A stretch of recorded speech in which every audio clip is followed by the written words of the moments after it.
And it came to pass in the 11th year, in the first day of the month, that the word of the Lord came unto me, saying,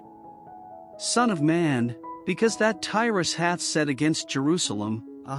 she is broken that was the gates of the people, she is turned unto me, I shall be replenished, now she is laid waste.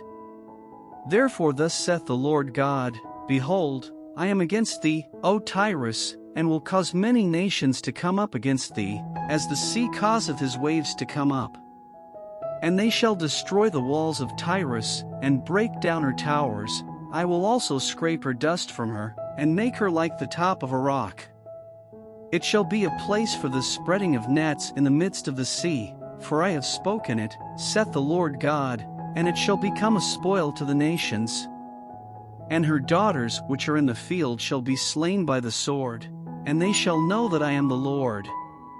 For thus saith the Lord God, Behold, I will bring upon Tyrus Nebuchadrezzar king of Babylon, a king of kings, from the north, with horses, and with chariots, and with horsemen, and companies, and much people. He shall slay with the sword thy daughters in the field, and he shall make a fort against thee, and cast a mount against thee, and lift up the buckler against thee. And he shall set engines of war against thy walls, and with his axes he shall break down thy towers.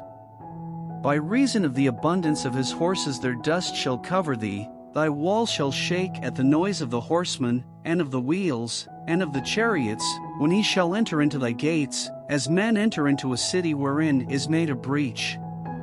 With the hoofs of his horses shall he tread down all thy streets, he shall slay thy people by the sword, and thy strong garrisons shall go down to the ground.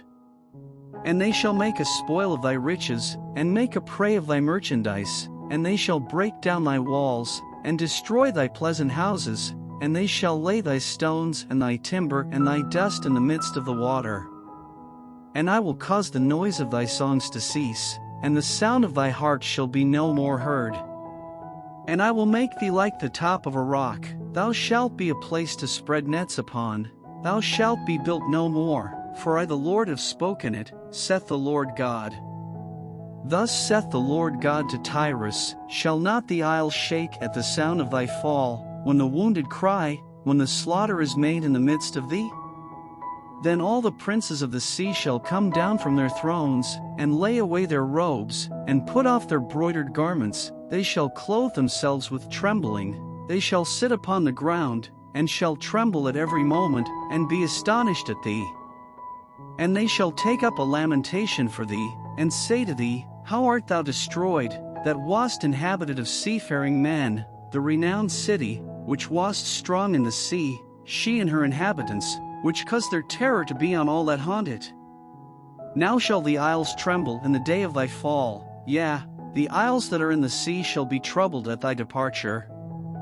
For thus saith the Lord God, When I shall make thee a desolate city, like the cities that are not inhabited, when I shall bring up the deep upon thee, and great waters shall cover thee. When I shall bring thee down with them that descend into the pit, with the people of old time, and shall set thee in the low parts of the earth, in places desolate of old, with them that go down to the pit, that thou be not inhabited, and I shall set glory in the land of the living. I will make thee a terror, and thou shalt be no more, though thou be sought for, yet shalt thou never be found again, saith the Lord God.